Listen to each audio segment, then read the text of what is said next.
한국, 미국 핏바라먹는 배은망덕한 나라야 꺼져. 동맹국을 향한 트럼프 독설에 전 세계가 충격에 빠졌습니다. 방위비 10배 인상, 천궁이 기술 완전 이전, 호르무즈 통행료 폭탄까지 전 세계가 트럼프 칼날에 휘청이는 순간 은혜를 돈으로 갚나? 저 새끼 당장 끌어내! 도대체 무슨 일이 있었던 걸까요? 트럼프 깡패짓 100배 불꽃으로 불태워버린 대한민국. 미국을 꼼짝 못하게 만든 대한민국의 전말 공개합니다. 안녕하세요. 저는 미 공군 제379방공대대 작전통제관 윌리엄 크레이프라고 합니다. 지금 이 이야기를 꺼내는 건 제가 올해 초 직접 목격한 일들이 아직도 머릿속에서 떠나질 않아서입니다. 아마 여러분도 뉴스로 보셨을 겁니다. 그런데 화면 너머로 본 것과 그 안에 서 있었던 사람이 느낀 건 완전히 다른 이야기거든요. 올해 1월, 워싱턴은 유난히 추웠습니다. 바람이 뼛속까지 파고드는 그런 추위요. 그런데 그날 백악관 브리핑룸 안은 더 싸늘했습니다. 저는 중동 배치 복귀를 앞두고 펜타곤에서 브리핑 참관 일정이 잡혀 있었는데 생중계 모니터 앞에 서는 순간 심장이 한 박자 멈추는 기분이었습니다. 트럼프 대통령 표정이 평소와 달랐어요. 농담도 없고 특유의 여유로운 손짓도 없었습니다.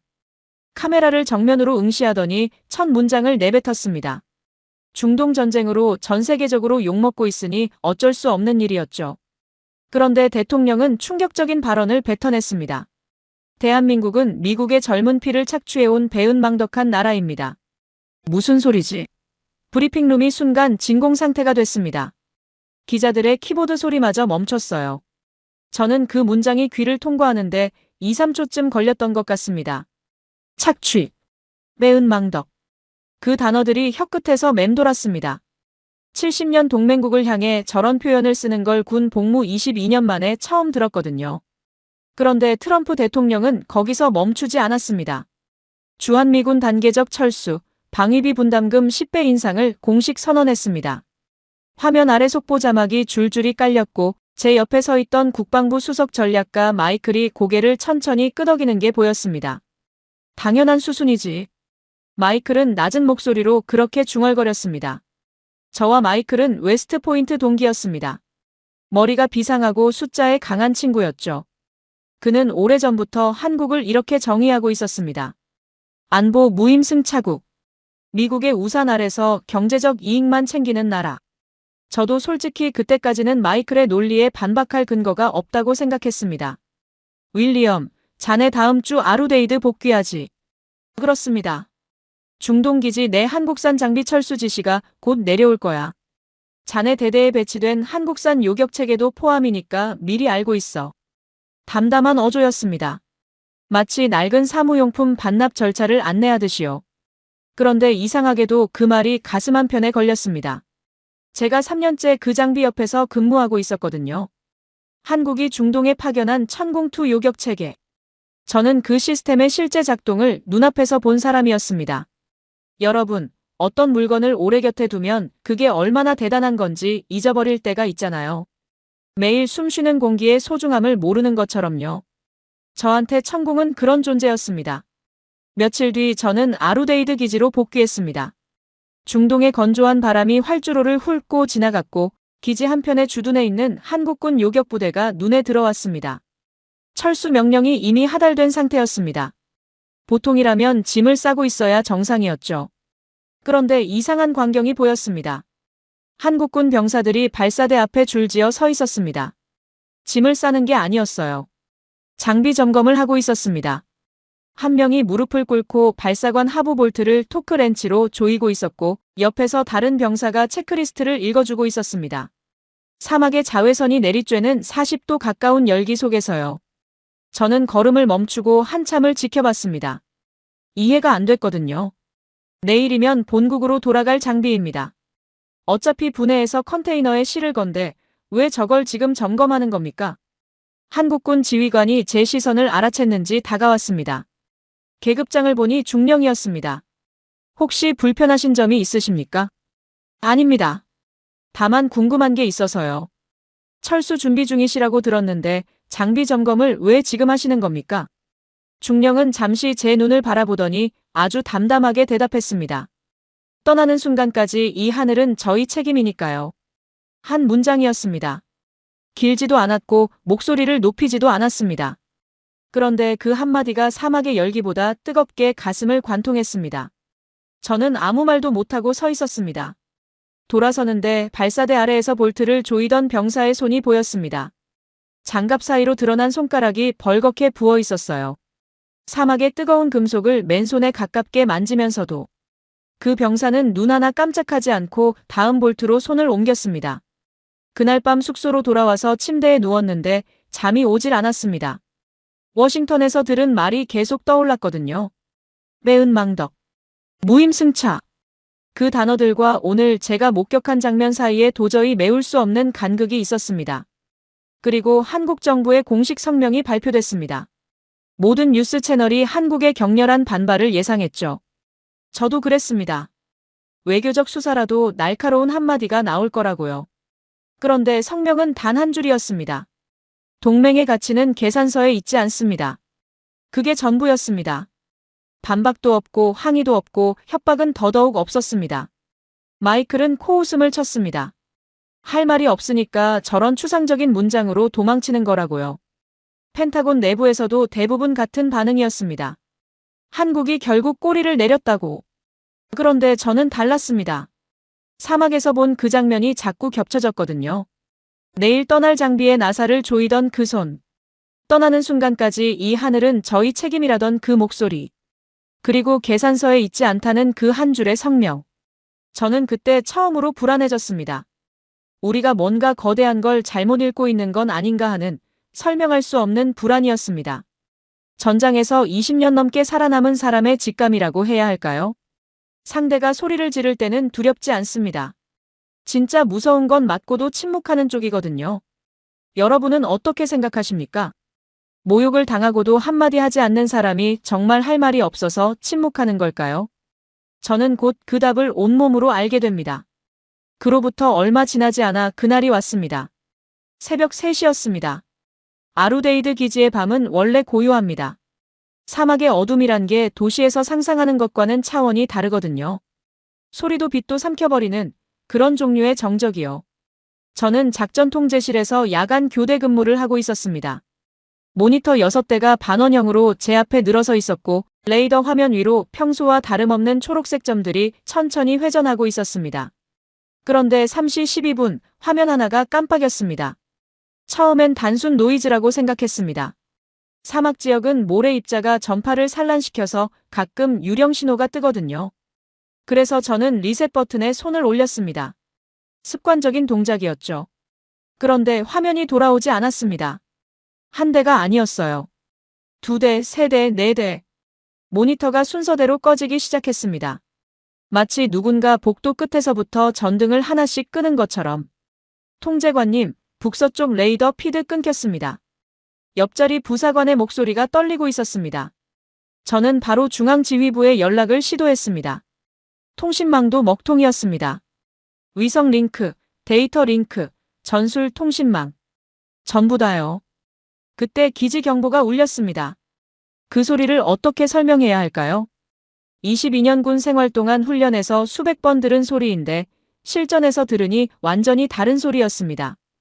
뼛속까지 울리는 진동. 심장이 그 주파수에 맞춰 뛰는 느낌이었습니다. 레이더 전면 교란 확인. 전자전 공격입니다. 지휘부에서 누군가의 고함이 들렸습니다. 전자전. 세 글자가 작전 통제실 안을 얼음장으로 만들었습니다. 우리의 눈이 먼 겁니다. 레이더가 마비됐다는 건 하늘에서 뭐가 날아오는지 보이지 않는다는 뜻이니까요. 전투기 조종사한테 눈가리개를 씌운 거나 마찬가지였습니다. 그리고 첫 번째 폭발음이 들렸습니다. 기지 외곽이었습니다. 건물이 흔들렸고 천장에서 먼지가 쏟아졌습니다. 이란 배후 세력의 공격이었습니다. 나중에 알게 된 사실이지만 그들은 극초음속 미사일과 AI 드론, 스웜을 동시에 투입한 사상 초유의 복합 공격을 감행한 겁니다. 여러분, 극초음속 미사일이 뭔지 아십니까? 소리보다 5배 이상 빠른 물체입니다. 서울에서 부산까지의 거리를 커피 한 모금 마시는 시간에 주파하는 속도요. 거기에 수천 대의 자율비행 드론이 벌떼처럼 사방에서 밀려들었습니다. 하나하나는 작습니다. 하지만 수천 대가 동시에 다른 경로로, 다른 고도에서 각자의 판단으로 움직이면서 달려드는 겁니다.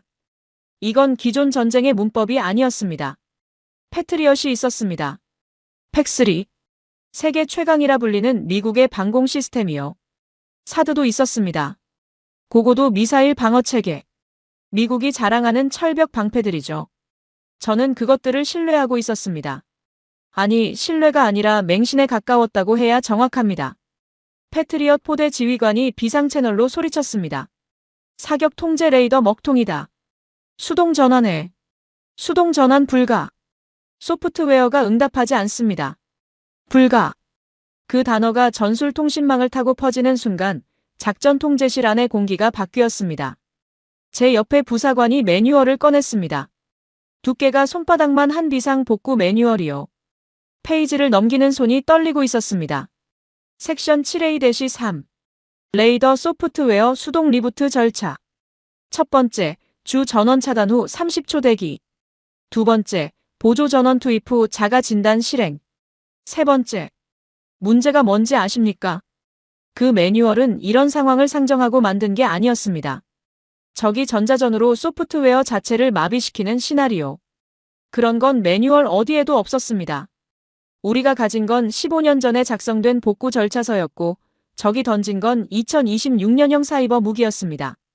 사드 포대도 상황은 같았습니다. 기술진이 서버룸에 달려가 수동 복구를 시도했지만 시스템이 부팅과 셧다운을 반복하고 있었습니다. 마치 컴퓨터가 바이러스에 걸려서 무한 재시작하는 것처럼요. 기술 장교가 헤드셋을 벗어던지며 소리쳤습니다. 커널 레벨에서 잠겨 있습니다. 현장에서 해제할 수 있는 권한이 없어요. 본국 승인이 필요했습니다. 그런데 통신망이 끊긴 상태에서 본국 승인을 어떻게 받습니까? 워싱턴과 아루데이드 사이에 보이지 않는 벽이 세워진 겁니다. 두 번째 폭발. 세 번째 폭발.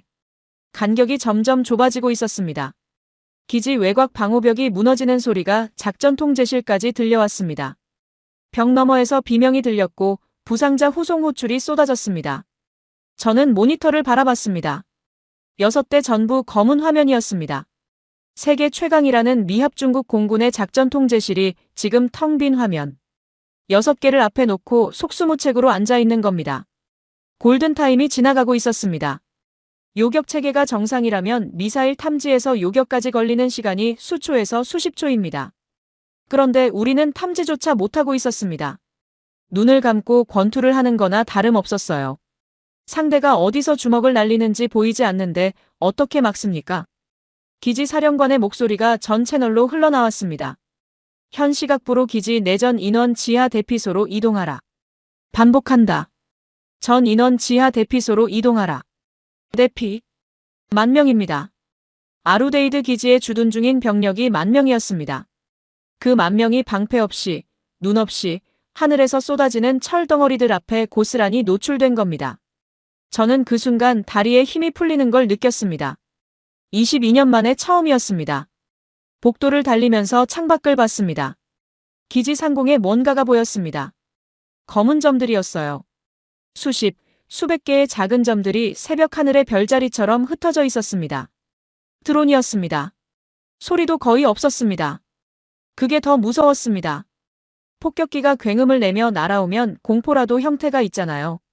그런데 저건 소리 없이 형체도 희미하게 수천 대가 동시에 내려오고 있었습니다. 제 뒤에서 젊은 병사가 쓰러졌습니다. 다리를 다친 게 아니었습니다.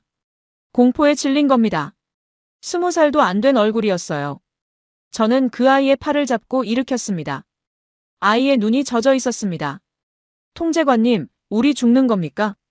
뭐라고 대답해야 했을까요? 22년 경력의 작전 통제관이 하늘에서 뭐가 날아오는지도 모르는 상태에서 20살 병사한테 뭐라고 말해줘야 합니까? 여러분이 저였다면 그 순간 무슨 말을 하셨겠습니까? 저는 대답하지 못했습니다. 그냥 그 아이의 팔을 잡고 대피소를 향해 뛰었습니다. 네 번째 폭발이 등 뒤에서 터졌고 충격파가 복도를 훑고 지나갔습니다. 대피소에 도착했을 때 안은 이미 혼돈이었습니다. 수백 명의 병사가 콘크리트 벽 아래 웅크리고 있었고 천장에서 먼지가 계속 떨어졌습니다. 누군가 기도하고 있었고 누군가는 벽을 주먹으로 치고 있었습니다. 그때 마이클의 얼굴이 보였습니다. 그 자신만만하던 마이클이 헬멧도 제대로 쓰지 못한 채 벽에 기대 앉아 있었습니다. 눈이 마주쳤는데 처음으로 그의 눈에서 확신이라는 게 사라져 있었습니다. 패트리엇은? 제가 물었습니다. 죽었어. 사드는? 마찬가지야. 세계 최강의 방패가 죽었습니다. 미합 중국이 수십 년간 수천억 달러를 쏟아부은 미사일 방어망이 적의 전자전 한 방에 종이처럼 무너진 겁니다. 저는 그 순간 깨달았습니다. 우리가 오만했다는 것을요. 누구도 미국의 방패를 뚫을 수 없다고, 기술적 우위는 영원하다고 믿었던 그 확신이 얼마나 위험한 착각이었는지를. 적은 미사일을 먼저 쏜 게 아니었습니다. 우리의 소프트웨어를 먼저 죽인 겁니다. 총알이 아니라 코드로 방패를 무력화시킨 겁니다. 5번째 폭발이 대피소 천장을 흔들었습니다. 조명이 깜빡였고 어둠 속에서 누군가의 비명이 울렸습니다. 만 명의 생명이 콘크리트 벽 하나에 의지한 채 벌벌 떨고 있었습니다. 그리고 그때 대피소 밖에서 무전 하나가 잡혔습니다. 잡음 속에서 간신히 들린 목소리는 영어가 아니었습니다. 한국어였습니다. 한국어였습니다. 잡음 사이로 끊어지는 음절들이 무전기 스피커를 타고 흘러나왔습니다. 대피소 안의 소란이 일순간 잦아들었습니다. 아무도 알아들을 수 없는 언어였지만 그 음성에 담긴 톤만은 분명했습니다. 다급하지만 흔들리지 않는 목소리. 명령을 내리는 사람의 목소리였습니다. 저는 벽에서 일어났습니다. 무전기를 잡고 주파수를 맞췄습니다. 한국군 전술 채널이었습니다. 제가 3년간 천공부대 옆에서 근무하면서 비상시 공유하기로 약속한 주파수요. 저는 한국어를 모릅니다. 하지만 그 채널에서 흘러나오는 소리의 리듬이 뭔가 심상치 않다는 건 알 수 있었습니다. 영어가 섞여 나왔습니다. This is Alpha 1. 시스템 그린. 리피트, 시스템 그린. 시스템 그린. 그 두 단어에 저는 무전기를 귀에 바짝 붙였습니다. 시스템이 살아있다고요. 우리 패트리엇도 사드도 전부 소프트웨어가 죽은 상태인데 한국 시스템이 살아있다고요. 저는 대피소를 뛰쳐나갔습니다. 마이클이 뒤에서 소리쳤습니다. 윌리엄, 미쳤어. 맞게 나가면 죽어. 듣지 않았습니다. 복도를 달리고 비상문을 밀고 기지 외곽을 향해 뛰었습니다. 새벽 공기가 화약 냄새로 가득했고 멀리서 들어온 편대의 윙윙거리는 소리가 벌집을 건드린 것처럼 들려왔습니다. 하지만 저는 달렸습니다. 한국군 포대가 있는 동쪽 구역을 향해서요. 그리고 제 눈에 믿을 수 없는 광경이 펼쳐졌습니다. 한국군 천공투 포대가 가동 중이었습니다. 발사대가 하늘을 향해 고각으로 올라가 있었고 레이더 안테나가 일정한 속도로 회전하고 있었습니다. 주변에 한국군 병사 8명이 각자의 위치에 배치되어 있었는데 아무도 대피하지 않은 겁니다. 폭발이 수백 미터 밖에서 터지고 있는데 그 자리를 지키고 서 있었습니다. 포대 한가운데 한 사람이 서 있었습니다. 철수 전날 저에게 떠나는 순간까지 이 하늘은 저희 책임이라고 말했던 그 중령이었습니다. 박중령. 이름을 그때 처음 알았습니다. 헬멧 옆면에 한글로 이름이 적혀 있었거든요. 크레이프 통제관님. 박중령이 저를 보고 고개를 끄덕였습니다. 마치 기다리고 있었다는 듯이요. 어떻게 시스템이 살아있는 겁니까? 제 목소리가 떨렸습니다. 박중령은 레이더 화면을 가리키며 짧게 대답했습니다. 저희 체계는 전자전 환경을 전제로 설계됐습니다. 주파수 도약이 초당 수천 회 이루어지고 소프트웨어가 적 교란 패턴을 실시간으로 분석해서 자동 회피합니다. 여러분, 이게 무슨 뜻인지 쉽게 설명드리겠습니다. 미국 시스템은 적이 정문을 두드릴 거라 생각하고 정문에 자물쇠를 10개 걸어놓은 겁니다. 그런데 적이 창문으로 들어왔어요. 한국 시스템은 달랐습니다. 문도 창문도 벽도 매 초마다 위치가 바뀌는 집을 지은 거예요. 적이 문을 찾는 동안 문이 이미 사라지고 새로운 벽이 생기는 겁니다. 아예 설계 철학이 다른 거였습니다. 그런데 문제가 있었습니다. 이 포대는 이미 철수 명령을 받은 상태였습니다. 한국 본국에서도 미국에서도 작전 권한이 공식적으로 종료된 부대였습니다. 지금 발사하면 명령 불복종입니다. 외교 문제는 물론이고 박중령 개인의 군 경력이 끝장나는 겁니다. 기지 연락장교 한 명이 숨을 헐떡이며 달려왔습니다. 미군 장교였습니다. 중령, 발사하면 안 됩니다. 정치적으로 지금 한미 관계가 어떤 상황인지 아시지 않습니까? 귀국의 정부가 공식 승인하지 않은 작전을 미국 기지에서 수행하면 외교적 사고입니다. 논리적으로 맞는 말이었습니다. 저도 그게 맞다고 생각했습니다. 머리로는요. 박중령이 그 장교를 바라봤습니다. 그리고 말했습니다. 장교님, 지금 이 기지에 10,000명이 있습니다. 그건 압니다만 제 머리 위로 미사일이 날아오고 있고 20,000명의 눈과 귀가 전부 먹은 상태입니다. 중령, 절차상의 문제가 친구를 버리라는 명령은 없습니다. 한마디였습니다. 목소리를 높이지 않았습니다. 감정도 섞지 않았습니다. 사실만 말했습니다. 친구를 버리라는 명령은 없다. 저는 그 문장을 듣는 순간 숨이 멎었습니다. 연락장교가 입을 다물었습니다. 더 이상 할 말이 없었던 겁니다. 그 직후 정보장교가 뛰어와서 박중령에게 무언가를 보고했습니다. 통신감청 내용이었습니다. 저도 옆에서 들었습니다. 일본 자위대 소속 이지스함이 작전구역에서 이탈했다는 겁니다. 이유가 뭐였는지 아십니까? 예산 문제. 그리고 작전구역 이탈 통보. 일본은 자국 함정과 자국 자산만 챙겨서 조용히 빠진 겁니다. 아무런 사전 통보도 없이 10,000명이 죽을 수도 있는 상황에서 계산기를 두드린 겁니다. 이게 말이 됩니까? 같은 동맹이라는 나라가 불이 난 건물 앞에서 소화기 값이 비싸다고 돌아선 거예요. 박중령의 표정이 일순 굳었습니다. 하지만 한마디도 하지 않았습니다. 일본에 대해서도 상황에 대해서도 평가하지 않았습니다. 고개를 돌려 부하들을 바라봤고 부하들은 이미 전투 배치를 완료한 상태였습니다. 저는 그때 박중령의 눈을 정면으로 봤습니다. 여러분, 사람의 눈에서 결심이라는 게 보이는 순간이 있습니다. 두려움도 아니고 분노도 아니고 이미 모든 것을 저버릴 각오를 마친 사람의 눈빛. 박중령의 눈이 정확히 그랬습니다. 사격 통제 콘솔, 목표 획득 상태 보고. 목표 37개 추적 중. 유효 사거리 진입까지 20초. 전 요격탄 장전 확인. 완료. 박중령이 발사 콘솔 앞에 섰습니다. 장갑을 낀 오른손이 발사 버튼 위에 올라갔습니다. 그 찰나 제 머릿속에 2개의 영상이 동시에 스쳤습니다. 며칠 전 백악관 브리핑룸에서 대통령이 외쳤던 문장. 배은망덕한 나라. 그리고 70년 전 한국전쟁 당시 인천 해안에 미군이 상륙하던 흑백 사진들. 영하 30도 장진호에서 함께 싸우다 얼어 죽은 미군과 한국군 병사들. 이 두 이미지가 제 안에서 충돌했습니다. 도대체 뭡니까 이게? 70년 전에는 같이 피 흘리던 나라를 배은망덕이라 부르고 그렇게 내쫓긴 쪽이 지금 내쫓은 쪽을 구하려고 발사 버튼에 손을 올리고 있는 겁니다. 여러분, 계산서라는 게 정말 있는 겁니까?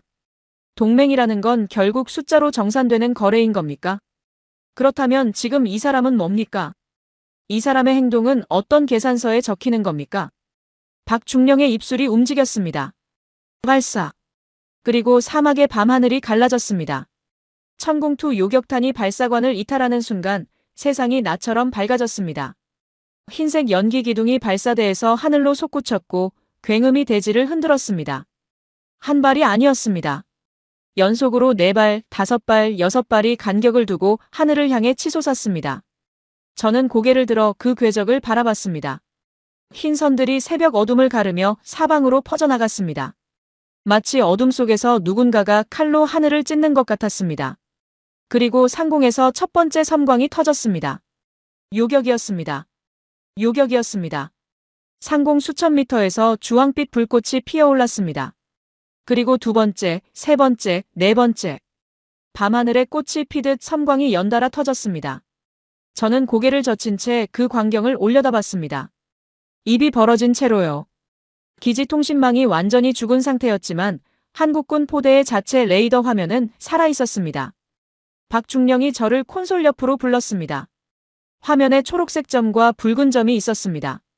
붉은 점이 적 미사일과 드론이고 초록색 점이 요격탄이었습니다. 초록색 점이 붉은 점에 닿을 때마다 붉은 점이 사라졌습니다. 하나도 빠짐없이요. 추적 목표 37개. 요격 37개. 잔여 위협 제로. 사격 통제관이 보고하는 목소리가 담담했습니다. 마치 출석부를 부르듯이요. 37개 중 37개. 100%. 저는 그 숫자를 듣고 한 발짝 뒤로 물러났습니다. 이해가 안 됐거든요. 실전에서 요격률 100%라는 건 교범에나 나오는 이론적 수치입니다. 시험 사격에서도 90% 넘기면 축배를 드는 게 이 업계거든요. 그런데 실전에서 전자전 환경에서 극초음속 위협과 드론, 스웜이 동시에 밀려드는 최악의 조건에서 100%라고요. 도대체 이게 말이 됩니까? 하늘에서 잔해가 떨어지기 시작했습니다.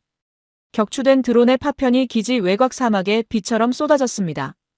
불에 탄 금속 조각들이 모래밭에 박히는 소리가 탁탁탁 들렸습니다. 방금까지 만 명의 목숨을 위협하던 것들이 지금은 사막 위의 고철 더미로 변한 겁니다. 저는 다리에 힘이 풀려서 그 자리에 주저앉았습니다.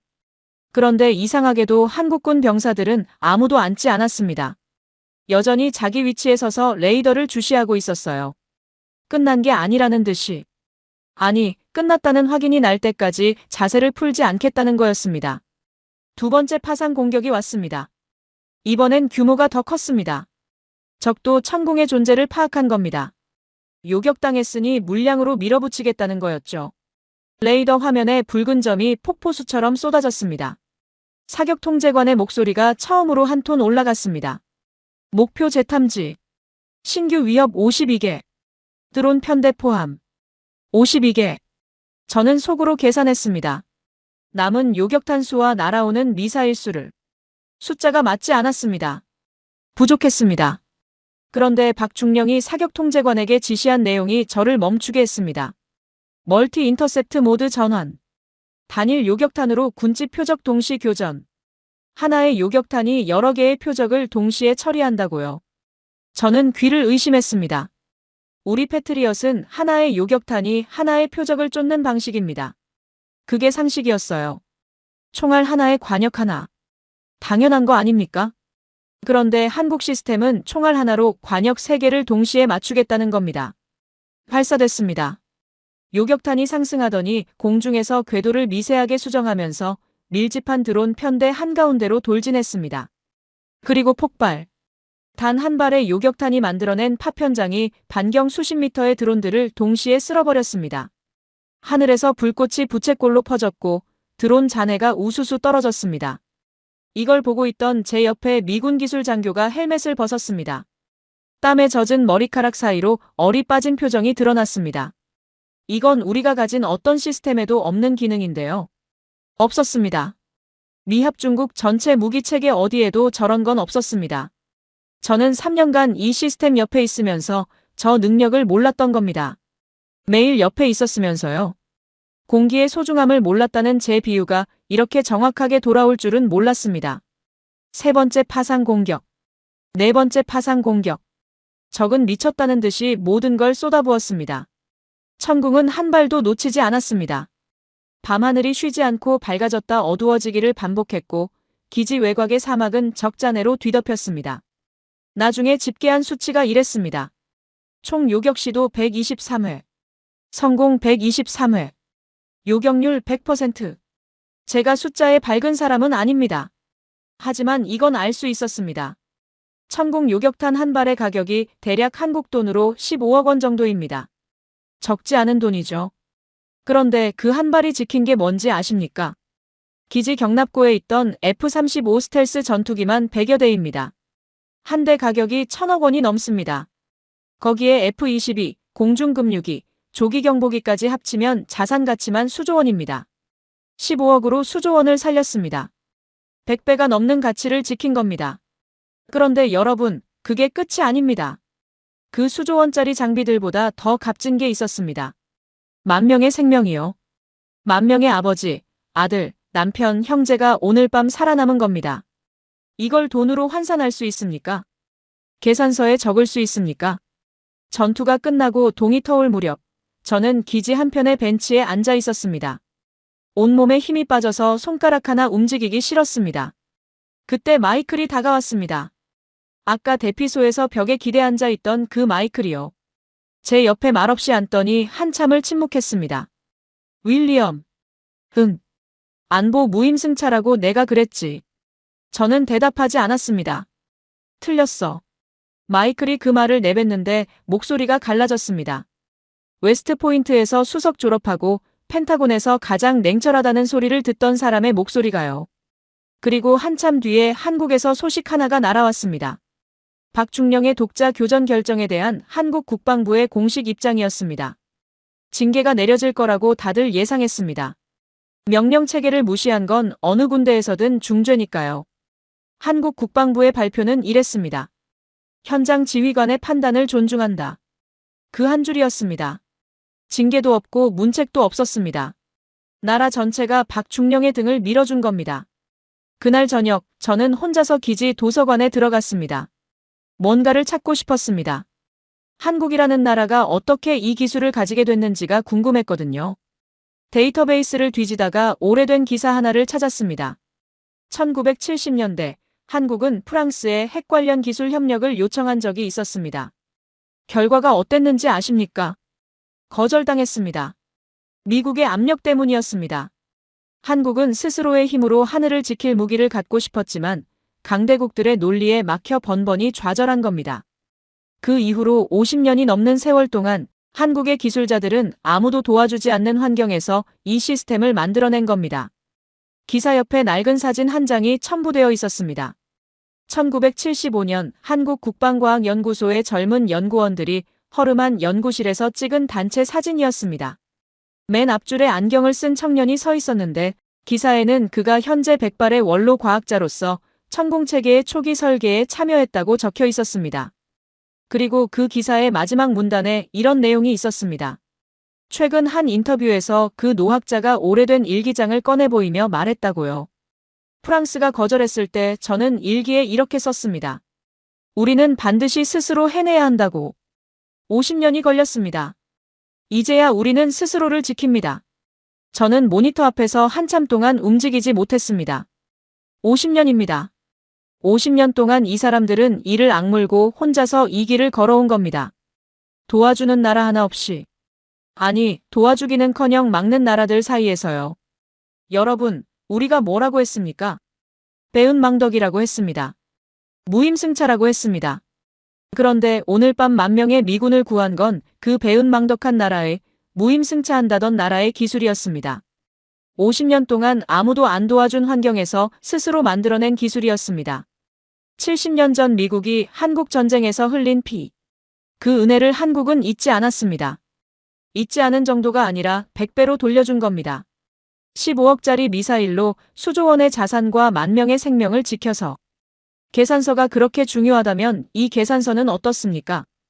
70년치 빚을 하룻밤에 100배로 갚은 이 영수증은 누구 앞으로 발행해야 합니까?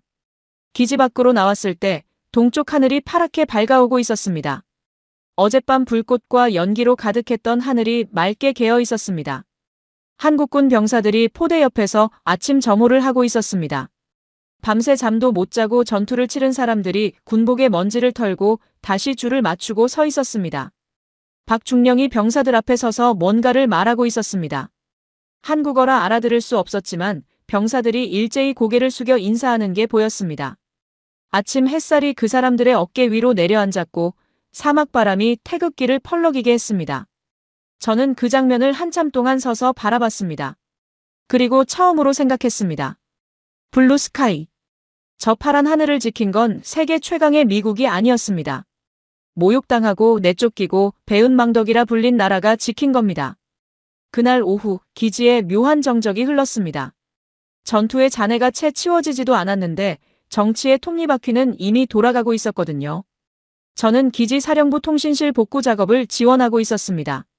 위성 링크가 간신히 살아나면서 워싱턴과의 통신이 재개됐고 첫 번째로 들어온 건 구조 명령도 피해 상황 보고 요청도 아니었습니다. 백악관에서 온 통화 기록 하나였습니다. 대통령이 사우디아라비아 왕세자에게 전화를 건 겁니다. 통신실 복구 작업 중이었으니까 저는 그 내용을 직접 들은 건 아닙니다. 하지만 기지 정보참모부에서 통화 요약이 내려왔고 보안 브리핑 석상에서 그 내용을 접했습니다. 저는 그 문서를 읽는 순간 눈을 의심했습니다. 대통령은 왕세자에게 미국산 패트리엇 추가 도입을 권유한 겁니다. 10,000명이 죽을 뻔한 그 밤이 채 지나기도 전에요. 아직 기지 외곽에 격추된 드론 잔해가 널려 있는데 그 잔해를 막지 못한 바로 그 무기를 더 사라고 전화한 겁니다. 여러분, 이건 비유가 아닙니다. 사실입니다.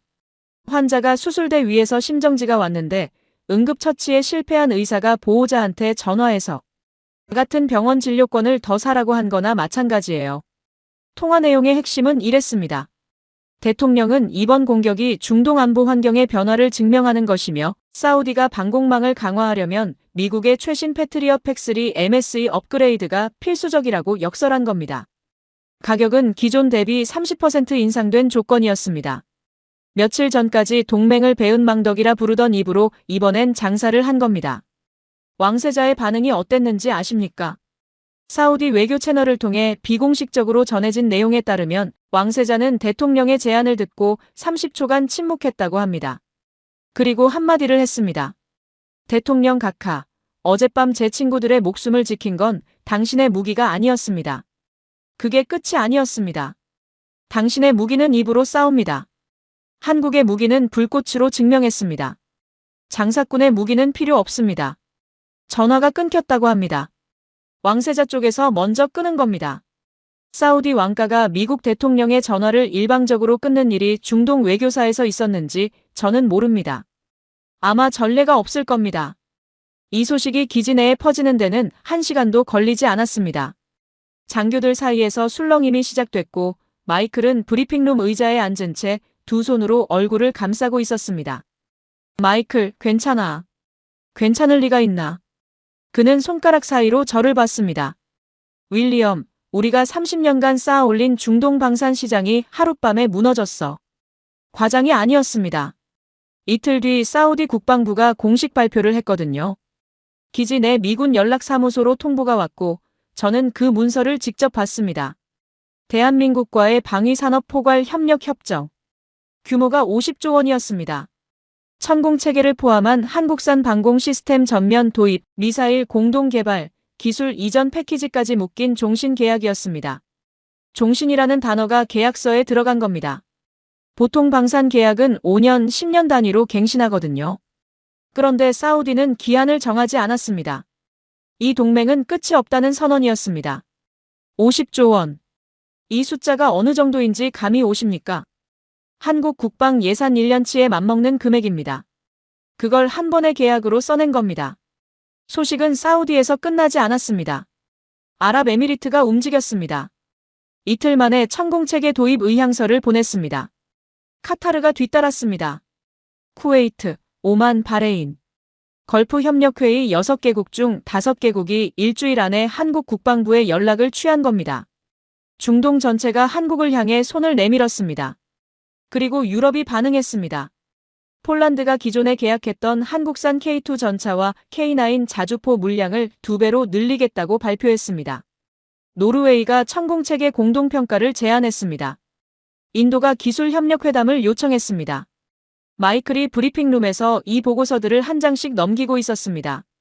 페이지를 넘길 때마다 그의 얼굴이 조금씩 굳어갔습니다. 사우디 50조, 아랍에미리트 20조 규모 의향서, 폴란드 추가 도입 확정, 노르웨이 공동평가 착수. 숫자를 읽어 내려가던 마이클이 멈췄습니다. 이건 시장 재편이 아니야, 윌리엄. 그럼 뭔데? 판이 뒤집힌 거야.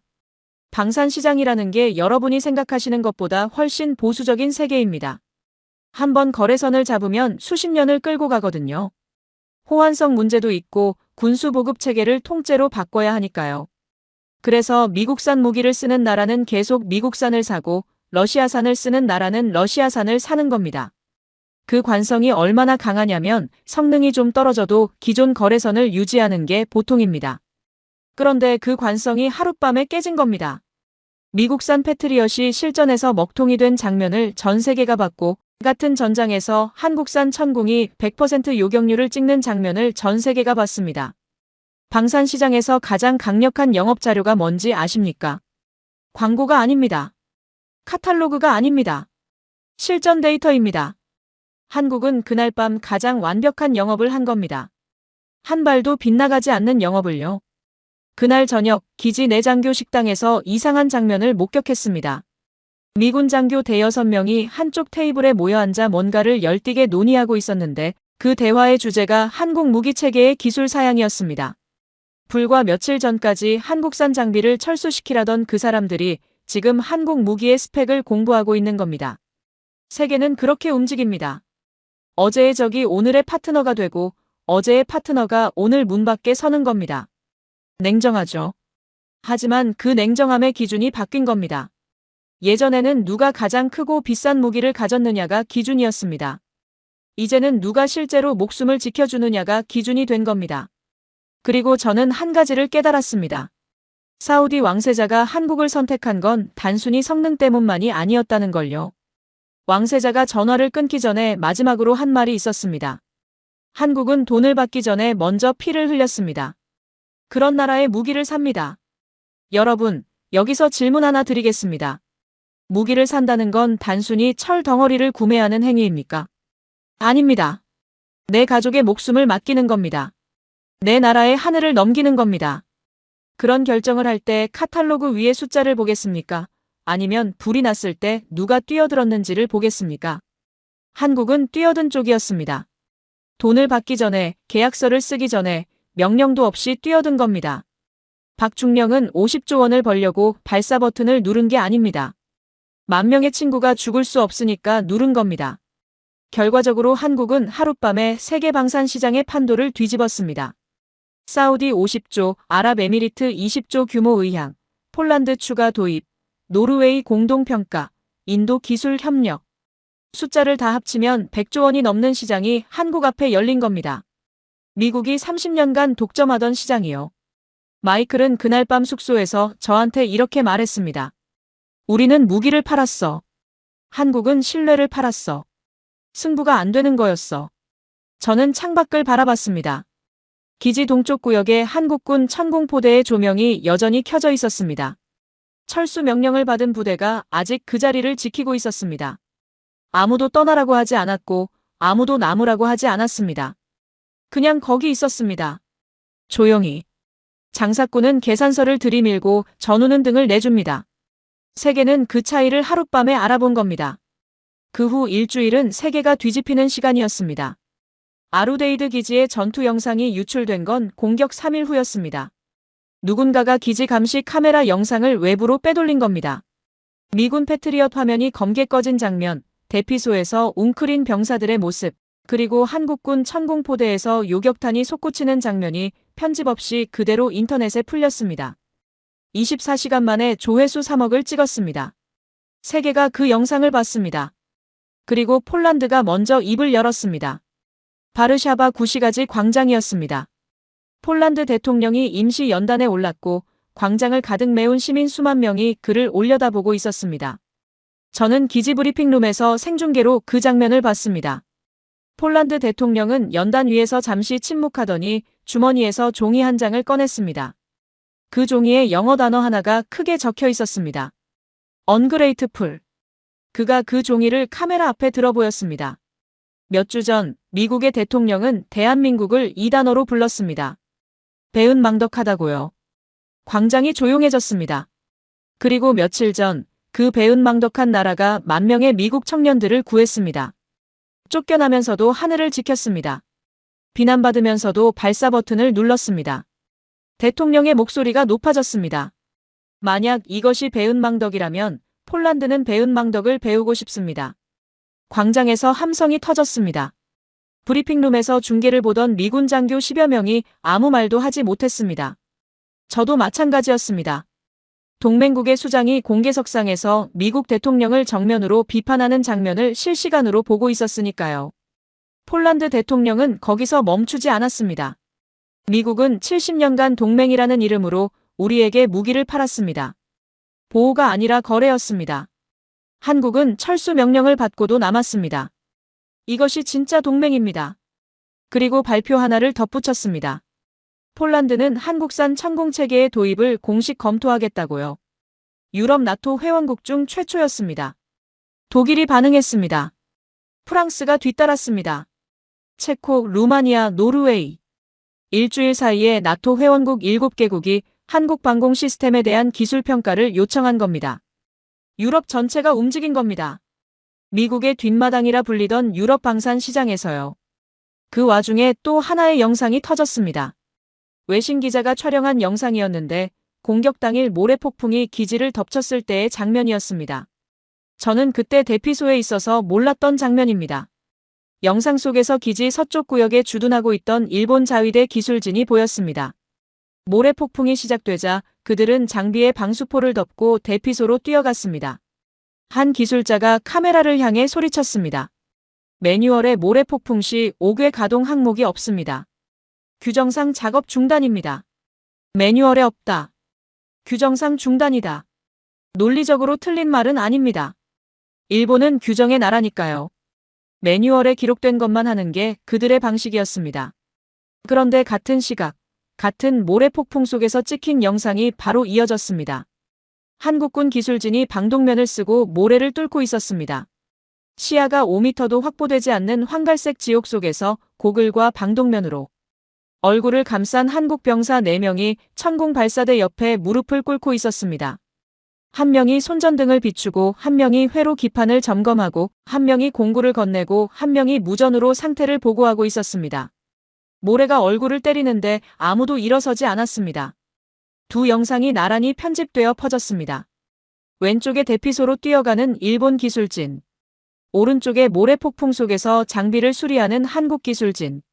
자막 하나 없이도 모든 게 설명됐습니다. 그 영상의 조회수가 5억을 넘겼습니다. 마이클이 그 영상을 보고 제게 물었습니다. 저 사람들은 왜 저러는 거야? 저는 잠시 생각했습니다. 그리고 며칠 전 박중령이 했던 말이 떠올랐습니다. 떠나는 순간까지 이 하늘은 저희 책임이니까.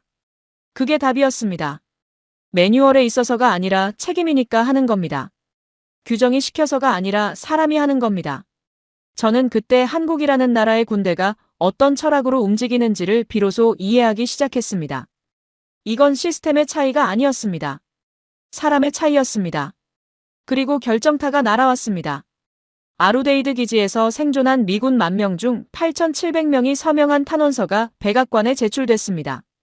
군인이 현직 대통령에게 탄원서를 내는 건 사실상 항명에 가까운 행위입니다. 군의 정치적 중립 원칙을 위반하는 거니까요. 그런데 8,700명이 서명한 겁니다. 10,000명 중 8,700명. 거의 전원이었습니다. 탄원서의 제목이 이랬습니다. 진짜 배은망덕한 자는 누구입니까? 본문은 길지 않았습니다. 핵심 내용만 추리면 이랬습니다. 우리가 죽을 뻔한 밤에 우리의 무기는 작동하지 않았습니다. 우리 대통령이 내쫓은 나라의 군인이 우리를 구했습니다. 그리고 그 나라를 배은망덕이라 부른 사람은 우리의 대통령이었습니다. 우리는 묻습니다. 진짜 배은망덕한 자는 누구입니까? 이 탄원서가 공개되자 워싱턴이 발칵 뒤집혔습니다. 의회에서 긴급 청문회가 소집됐습니다. 야당은 물론이고 여당 내에서도 대통령의 발언을 비판하는 목소리가 터져나왔습니다. 국방부 장관이 사임 압박을 받았고 합참의장이 의회에 불려나갔습니다. 여론조사 결과가 쏟아졌습니다. 미국 국민의 72%가 한국군의 행동에 감사를 표시했습니다. 같은 조사에서 대통령의 배은망덕 발언에 동의하는 비율은 11%로 떨어졌습니다. 한 달 전만 해도 40%가 넘었던 숫자가요. 언론의 논조가 완전히 뒤집혔습니다. 한 달 전에는 한국을 안보 무임승차국이라 부르던 기사가 줄을 이었는데 지금은 같은 언론이 한국을 가장 신뢰할 수 있는 동맹이라고 쓰고 있었습니다. 저는 그 기사들을 읽으면서 쓴웃음이 나왔습니다. 여러분, 사람이든 나라든 위기 앞에서 본성이 드러나는 법이거든요. 불이 났을 때 소화기 값을 따지는 쪽이 있고 불 속으로 뛰어드는 쪽이 있습니다. 그리고 사람들은 결국 누가 뛰어들었는지를 기억합니다. 소화기 값을 따진 쪽은 기억하지 않아요. 마이클이 어느 날 저녁 식사 자리에서 말했습니다. 윌리엄, 우리가 30년간 중동에서 구축한 게 뭔지 알아? 군사기지, 무기 판매, 에너지 동맹. 전부 돈으로 쌓은 거야. 한국은 한 번의 전투로 그걸 넘어섰어. 돈이 아니라 피로 쌓은 거거든. 피로 쌓은 건 돈으로 무너뜨릴 수 없어. 저는 고개를 끄덕였습니다. 마이클이 변한 겁니다. 아니, 변한 게 아니라 눈이 열린 거였죠. 저도 마찬가지였고요. 그날 밤 숙소로 돌아가는 길에 기지 동쪽 구역을 지나갔습니다. 한국군 포대가 여전히 불을 밝히고 있었습니다. 병사들이 장비를 닫고 있었고 포대 위에 태극기가 사막바람에 나부끼고 있었습니다. 아무 일도 없었다는 듯이 세계가 떠들든 말든 자기 자리를 지키고 있는 겁니다. 여러분, 배은망덕이라는 단어가 있습니다. 은혜를 갚지 않는 것. 미국 대통령은 한국에게 그 단어를 던졌습니다. 그런데 지금 전 세계가 그 단어를 미국에게 돌려주고 있었습니다. 한국이 한마디도 하지 않았는데요. 한국은 반박하지 않았습니다. 항의하지 않았습니다. 그냥 행동으로 보여줬습니다. 그리고 세계가 스스로 판단한 겁니다. 침묵이 가장 큰 목소리가 되는 순간이 있습니다. 한국은 그 순간을 정확히 알고 있었던 겁니다. 마이클이 변하기 시작한 건 탄원서가 나온 다음 날부터였습니다. 저는 그날 아침 펜타곤 영상회의에 참석하기 위해 기지 통신실에 들어갔는데 마이클이 먼저 와 있었습니다. 모니터 앞에 앉아서 뭔가를 읽고 있었는데 표정이 이상했습니다. 분노도 아니고 좌절도 아닌 뭐라고 해야 할까요? 무언가를 깨달은 사람의 고요함이라고 해야겠습니다. 뭘 보고 있어? 제가 물었습니다. 마이클이 화면을 돌려 보여줬습니다. 일본 도쿄에서 2001년에 있었던 사건 기사였습니다. 이수현이라는 이름 들어본 적 있나? 없었습니다. 저는 고개를 저었습니다. 한국인 유학생이야. 26살이었어. 도쿄 시노쿠보역에서 술에 취해 선로에 떨어진 일본인을 구하려고 뛰어들었어. 전철이 오는 걸 알면서. 마이클이 잠시 말을 멈췄습니다. 둘 다 죽었어. 모니터에 흑백 사진 한 장이 떠 있었습니다. 웃는 얼굴의 젊은 한국 청년이었습니다. 이 사람은 자기 목숨과 남의 목숨을 저울질할 시간이 있었어. 전철이 들어오는 걸 봤거든. 도망칠 수 있었어. 그런데 뛰어들었어. 마이클이 저를 바라봤습니다. 윌리엄, 박중령이 한 짓이 뭔지 알겠어. 같은 거야. 똑같은 거야. 저들한테는 이게 한 사람의 영웅담이 아니라 민족 전체의 언어인 거야. 남을 두고 도망치는 건 선택지에 없는 사람들이야. 그날 오후 마이클은 자기 사무실에 들어가 문을 닫았습니다. 4시간 동안 나오지 않았습니다. 저는 궁금했지만 기다렸습니다. 해가 질 무렵 문이 열렸고 마이클이 종이 뭉치를 들고 나왔습니다. 이게 뭐야? 내가 3달 전에 쓴 리포트야. 제목이 보였습니다. 한미 동맹 비용 효율 분석, 부제가 한국의 안보 무임승차 구조와 재조정 방안이었습니다. 마이클이 직접 작성해서 백악관 국가안보회의에 제출한 보고서였습니다. 대통령의 배은망덕 발언의 근거 자료가 된 바로 그 문서요. 마이클은 그 보고서를 파쇄기 앞으로 가져갔습니다. 저는 아무 말 없이 지켜봤습니다. 첫 장이 파쇄기에 들어갔습니다. 기계가 윙윙거리며 종이를 삼켰습니다. 두 번째 장, 세 번째 장. 124페이지짜리 보고서가 한 장씩 가느다란 종이 조각으로 변해갔습니다. 마이클의 손이 미세하게 떨리고 있었습니다. 마지막 장이 파쇄기를 통과했을 때 마이클이 중얼거렸습니다. 이걸로 지워지는 건 아니겠지. 아니, 안 지워지지. 알아. 그리고 마이클은 새로운 보고서를 쓰기 시작했습니다. 제목은 전략적 동맹 재평가, 대한민국의 실전 기여와 도덕적 자산이었습니다. 그 안에 아루데이드 전투 데이터, 천공의 요격 성과, 박중령의 결단, 그리고 이수현의 이야기까지 포함되어 있었습니다. 마이클은 보고서 결론에 이렇게 적었습니다. 한국의 행동 양식에는 개인적 영웅주의가 아닌 문화적으로 체화된 집단적 도덕 본능이 존재한다. 이수연은 개인이 아니라 한국이라는 나라가 위기 앞에서 작동하는 방식의 상징이다. 이것을 금전적 계산서로 환산하는 것은 불가능하며 시도하는 것 자체가 전략적 오판이다. 그리고 보고서 마지막에 한 줄을 덧붙였습니다. 한국 대통령을 국빈 자격으로 워싱턴에 초청할 것을 건의함. 국빈 초청. 그 의미를 아시는 분은 아실 겁니다. 미국이 외국 정상에게 줄 수 있는 최고 예우입니다.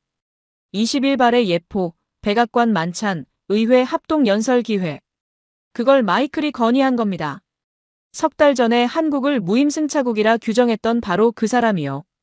보고서가 올라갔습니다. 의회의 압력, 여론의 쓰나미, 군부의 탄원서. 모든 것이 한 방향을 가리키고 있었습니다. 백악관은 더 이상 버틸 수 없었습니다. 대통령의 공식 사과가 발표된 건 그로부터 며칠 뒤였습니다. 같은 브리핑룸이었습니다. 몇 주 전 배은망덕이라는 단어가 울려 퍼졌던 바로 그 방이요. 저는 이번에도 모니터 앞에 서 있었습니다. 대통령이 연단에 섰습니다. 표정이 달랐습니다. 특유의 자신감이 사라져 있었습니다. 원고를 읽는 눈이 여러 번 멈추었고 입술을 다시는 동작이 카메라에 잡혔습니다. 미합중국은 대한민국의 희생과 헌신에 깊은 감사를 표합니다. 그 한 문장을 내뱉는데 대통령이 3초간 멈칫했습니다. 자존심이 목구멍에 걸린 거였겠죠. 지난 발언에 대해 유감을 표하며 한미동맹의 가치를 재확인합니다. 대한민국 대통령을 국빈으로 초청합니다.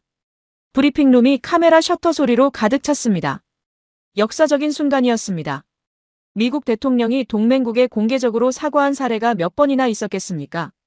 저는 기억나는 게 없습니다. 한국 대통령의 워싱턴 방문은 열흘 뒤에 이루어졌습니다. 저는 마이클의 요청으로 의전 지원팀에 배치됐습니다. 앤드루스 공군기지에서 한국 대통령 전용기가 착륙하는 걸 직접 봤습니다. 전용기 문이 열리고 한국 대통령이 내려왔을 때 의장대가 도열해 있었고 21발의 예포가 울렸습니다. 저는 활주로 가장자리에 서서 그 장면을 바라봤습니다. 한국 대통령은 키가 크지 않았습니다. 체격도 대통령이라기보다는 동네 도서관 관장 같은 인상이었어요. 그런데 걸음걸이가 달랐습니다. 급하지도 느리지도 않은, 자기 속도를 정확히 아는 사람의 걸음이었습니다. 백악관 만찬장에서 두 정상이 마주 앉았습니다. 저는 벽쪽 의전 요원 자리에서 그 장면을 지켜봤습니다. 대통령이 먼저 말을 꺼냈습니다. 통역을 거쳐 나온 문장은 이랬습니다. 귀국의 군인들이 보여준 헌신에 미합중국은 큰 빚을 졌습니다. 빚. 대통령의 입에서 그 단어가 나왔습니다. 몇 주 전에 한국의 계산서를 들이밀던 사람이 지금 빚이라는 단어를 쓰고 있었습니다. 한국 대통령의 대답이 돌아왔습니다. 만찬장에 수백 명이 숨을 죽이고 기다렸습니다. 여러분, 이 상황에서 뭐라고 하시겠습니까? 상대가 고개를 숙였으니 한마디 쏘아붙일 수도 있었을 겁니다. 그동안의 모욕에 대한 대가를 요구할 수도 있었겠죠. 한국 대통령은 미소를 짓더니 아주 담담하게 말했습니다. 우리는 받은 은혜를 잊지 않는 민족일 뿐입니다. 그게 전부였습니다. 빚이라는 단어도 사과라는 단어도 보상이라는 단어도 쓰지 않았습니다. 70년 전 한국전쟁에서 미국이 흘린 피를 아직도 기억하고 있다는 한마디로 모든 걸 마무리한 겁니다. 만찬장이 조용해졌습니다. 그리고 제가 본 건 대통령의 표정이었습니다. 미국 대통령이요. 그 사람의 눈가가 붉어졌습니다. 카메라에 잡혔는지는 모르겠습니다. 저는 벽 쪽에 서 있었으니까 각도가 달랐거든요. 하지만 저는 봤습니다. 확실히 봤습니다. 그리고 그 옆에 앉아있던 마이클의 모습도 봤습니다.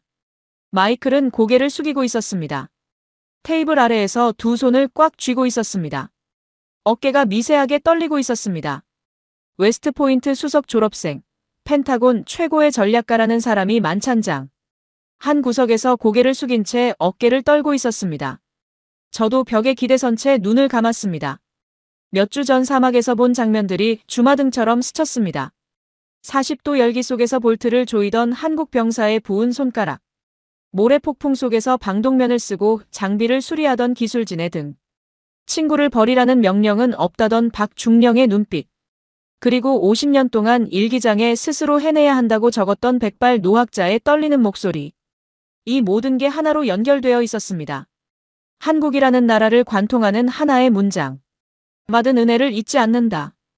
그게 이 사람들의 언어였습니다. 만찬이 끝나고 한국 대통령이 자리에서 일어났을 때 미국 측 참석자 전원이 일어섰습니다. 프로토콜에 없는 행동이었습니다. 국빈 만찬에서 상대국 정상이 먼저 일어나면 착석한 채 박수를 치는 게 관례거든요. 그런데 전원이 일어선 겁니다. 장관들, 장성들, 보좌관들까지. 저도 벽에서 한 발 앞으로 나와 자세를 바로 했습니다. 아무도 지시하지 않았습니다. 매뉴얼에도 없었습니다. 사람의 마음이 움직인 겁니다. 한국 대통령은 돌아서다가 멈춰서서 만찬장을 한번 둘러봤습니다. 그리고 아주 작게, 정말 아주 작게 고개를 숙여 인사했습니다. 그 절제된 한 끝이 오히려 만찬장 전체를 무겁게 눌렀습니다. 여러분, 품격이라는 건 이기고 나서 드러나는 겁니다. 이겼을 때 상대를 짓밟는 건 누구나 할 수 있습니다. 이기고도 겸손한 건 아무나 못합니다. 한국은 그날 밤 이겼습니다. 압도적으로 이겼습니다. 그리고 이긴 자리에서 단 한마디의 비난도 하지 않았습니다. 그게 진짜 이기는 겁니다.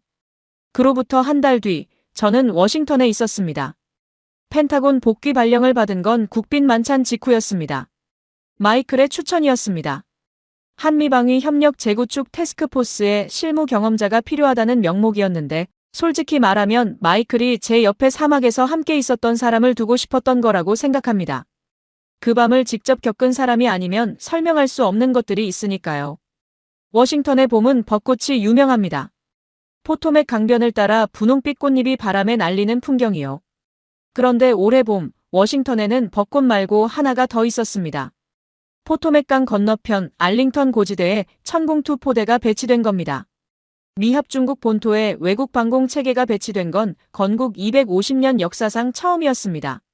처음이라는 단어가 가볍게 들릴 수도 있는데 이건 가벼운 일이 아닙니다. 미국이라는 나라가 자국 수도의 하늘을 외국 무기에 맡긴다는 건 군사적으로도 정치적으로도 상징적으로도 전례가 없는 사건이거든요. 이건 동맹의 레벨이 아닙니다. 신뢰의 차원이 다른 겁니다. 여러분, 이게 어떤 의미인지 잠깐 생각해 보십시오. 70년 전 한국은 미국에서 보내준 밀가루로 끼니를 이었습니다. 50년 전에는 핵기술을 달라고 했다가 문전박대를 당했습니다. 그리고 지금 그 나라의 무기가 워싱턴 상공을 지키고 있습니다. 밀가루를 받던 손이 방패를 들고 있는 겁니다. 이게 말이 됩니까? 도대체 이게 말이 됩니까? 그런데 말이 되는 겁니다. 현실이었으니까요. 배치 당일, 저는 알링턴 고지대에 직접 갔습니다. 공식 일정은 아니었습니다. 그냥 보고 싶었습니다. 제 눈으로 확인하고 싶었습니다. 언덕을 올라가니 익숙한 실루엣이 보였습니다. 사막에서 수백 번 봤던 그 발사대, 그 레이더, 그 콘솔. 그런데 배경이 달랐습니다. 뒤에 보이는 건 사막의 모래 언덕이 아니라 워싱턴 기념탑이었습니다. 하얀 오벨리스크가 파란 하늘을 찌르고 서 있었고 그 앞에 천궁포대가 도열해 있었습니다. 한국군 병사들이 장비 점검을 하고 있었습니다. 사막에서 봤던 것과 똑같은 동작이었습니다. 체크리스트를 읽고 볼트를 확인하고 계기판을 점검하는. 장소만 바뀌었을 뿐 그 사람들은 같은 자세로 같은 일을 하고 있었습니다. 그리고 박중령이 있었습니다. 포대 앞에 서서 병사들에게 뭔가를 지시하고 있었습니다. 저를 보더니 짧게 고개를 끄덕였습니다. 사막에서도 그랬듯이 과한 인사 같은 건 하지 않는 사람이었습니다. 중령님, 워싱턴은 어떻습니까? 바람이 좋습니다. 그게 전부였습니다. 세계 최강대국의 수도 하늘을 맡게 된 감상이 바람이 좋다는 한마디였습니다. 저는 웃음이 나왔습니다. 이 사람은 진짜 변하지 않는 사람이구나. 그날 오후 배치 기념 행사가 있었습니다. 공식 행사라기보다는 지역 주민들이 자발적으로 모인 거였습니다. 알링턴 고지대 아래 공원에 수천 명이 모였는데 저는 그 광경을 보고 걸음을 멈췄습니다. 태극기였습니다. 미국 시민들이 태극기를 흔들고 있었습니다. 성조기와 태극기를 양손에 하나씩 들고 환호하는 사람들. 아이를 어깨에 태운 아버지가 아이 손에 태극기를 쥐어주고 있었고 노부부가 한국이라고 적힌 손팻말을 들고 서 있었습니다. 누군가가 스피커로 한국 노래를 틀었는데 가사를 하나도 모르면서 따라 부르는 사람들이 보였습니다. 저는 그 사이를 걸었습니다. 한 시민이 저에게 다가왔습니다. 50대쯤 되어 보이는 남자였는데 모자에 제양군인의 배지가 달려 있었습니다. 당신 아루데이드에 있었소. 네. 아들이 거기 있었소. 살아서 돌아왔소. 그 사람이 제 손을 잡았습니다. 악수가 아니었습니다. 양손으로 제 손을 감싸주는 거였습니다. 손이 떨리고 있었습니다. 한국 사람들한테 고맙다고 전해주시오. 저는 고개를 끄덕이는 것밖에 할 수 없었습니다. 그날 저녁 뉴스에 전 세계 언론의 보도가 쏟아졌습니다. 숙소에 돌아와 텔레비전을 켰는데 채널을 돌릴 때마다 같은 이야기가 나왔습니다. 영국 방송이 특집을 내보냈습니다. 제목이 이랬습니다. 밀가루에서 미사일까지 한국 70년의 기적. 50년 전 핵기술을 거절당한 나라가 스스로의 힘으로 세계 최고의 방공 시스템을 만들어냈고 그 시스템이 지금 자신을 거절했던 강대국의 수도를 지키고 있다는 내용이었습니다. 프랑스 언론은 다른 각도로 접근했습니다. 1970년대 자국이 한국의 기술협력 요청을 거절한 역사를 꺼내면서 그때 도왔더라면 이 영광이 프랑스의 것이었을 수도 있다는 자조 섞인 논평을 실었습니다. 독일 시사 주간지는 표지에 천공포대 사진을 실었습니다. 제목은 단어 2개였습니다. 우리라는 이름. 기사 본문에 이런 구절이 있었습니다. 한국인들은 우리라는 단어를 세계에서 가장 자주 쓰는 민족이다. 나의 집이 아니라 우리 집, 나의 나라가 아니라 우리나라. 그 우리가 이제 한반도를 넘어 세계를 품고 있다. 저는 텔레비전을 끄고 창밖을 바라봤습니다. 알링턴 고지대 방향으로 천공포대의 레이더 불빛이 천천히 회전하고 있었습니다. 워싱턴 기념탑 위로 별이 떠 있었고 포토맥 강 위로 봄바람이 불고 있었습니다. 그때 문을 두드리는 소리가 났습니다. 마이클이었습니다. 산책할래? 우리는 포토맥 강변을 걸었습니다. 벚꽃잎이 바람에 날려 강물 위에 떨어지고 있었습니다. 한참을 말없이 걷다가 마이클이 멈춰 섰습니다. 강 건너 알링턴 고지대가 보이는 자리였습니다. 천공포대의 실루엣이 어둠 속에서 희미하게 보였고 그 위로 2개의 깃발이 나란히 펄럭이고 있었습니다. 성조기와 태극기. 마이클이 그 깃발을 한참 올려다봤습니다. 윌리엄. 몇 주 전에 내가 한국을 뭐라고 불렀는지 기억나. 안보 무임승차국. 그래. 무임승차. 공짜로 얻어 탄다는 뜻이지. 마이클이 쓴웃음을 지었습니다. 근데 지금 저기 봐. 저 사람들이 우리 수도 하늘을 지키고 있어. 공짜로. 우리가 쫓아냈는데도 돌아와서 지키고 있어. 바람이 불어 벚꽃잎 몇 장이 마이클의 어깨 위에 내려앉았습니다. 마이클은 그걸 털지 않았습니다. 윌리엄, 이제 누가 누구에게 빚을 졌는지 전 세계가 알아. 저는 아무 말도 하지 않았습니다. 할 필요가 없었으니까요. 그리고 며칠 뒤 저는 펜타곤 사무실에서 한 통의 보고서를 마무리하고 있었습니다. 한미방위 협력 재구축 로드맵의 최종본이었습니다. 타이핑을 마치고 모니터에서 눈을 떼는데 책상 위에 놓인 사진 한 장이 눈에 들어왔습니다. 아루데이드 기지에서 찍은 사진이었습니다. 전투 다음 날 아침 한국군 포대 앞에서 박중령과 제가 나란히 서 있는 사진이요. 누가 찍어줬는지 기억도 나지 않는 사진인데 사막 햇살 아래 2사람이 서 있고 뒤에 천공 발사대가 보이고 그 위에 태극기가 펄럭이고 있었습니다. 저는 그 사진을 한참 들여다봤습니다. 그리고 보고서 마지막 페이지에 개인 소감을 한 줄 적었습니다. 공식 문서에 개인 소감을 넣는 건 규정 위반입니다. 하지만 적지 않을 수가 없었습니다. 여러분, 저는 22년간 군에 몸담으며 수십 개 나라의 군대를 봤습니다. 강한 군대도 봤고 부유한 군대도 봤고 기술이 뛰어난 군대도 봤습니다. 하지만 한국군에서 본 것은 그 어떤 범주에도 넣을 수 없는 무엇이었습니다. 한국이라는 나라를 한 줄로 정의하라면 이렇게 쓰겠습니다. 받은 것보다 돌려주는 것이 더 많은 나라. 그것을 빚이라 부르지 않고 당연하다 부르는 나라. 그리고 이상한 건 이걸 정작 한국 사람들은 모른다는 겁니다. 제가 박중령에게 당신이 한 일이 얼마나 대단한지 아느냐고 물었을 때 그는 고개를 갸우뚱하며 이렇게 대답했거든요. 당연한 걸 했는데 뭐가 대단합니까? 당연하다고요. 10,000명을 살린 걸 당연하다고요. 세계 방산 시장의 판도를 뒤집은 걸 당연하다고요. 강대국의 대통령을 고개 숙이게 만든 걸 당연하다고요. 여러분, 그게 한국입니다. 세계가 경탄하는 일을 하고도 뭘 그리 호들갑이냐는 표정을 짓는 나라. 70년치 빚을 100배로 갚아놓고 거스름돈 확인도 안 하는 나라. 전 세계가 그 이름을 외치는데 정작 본인들만 왜 그러는지 모르는 나라. 한국인만 모릅니다. 자기들이 얼마나 대단한 사람들인지를.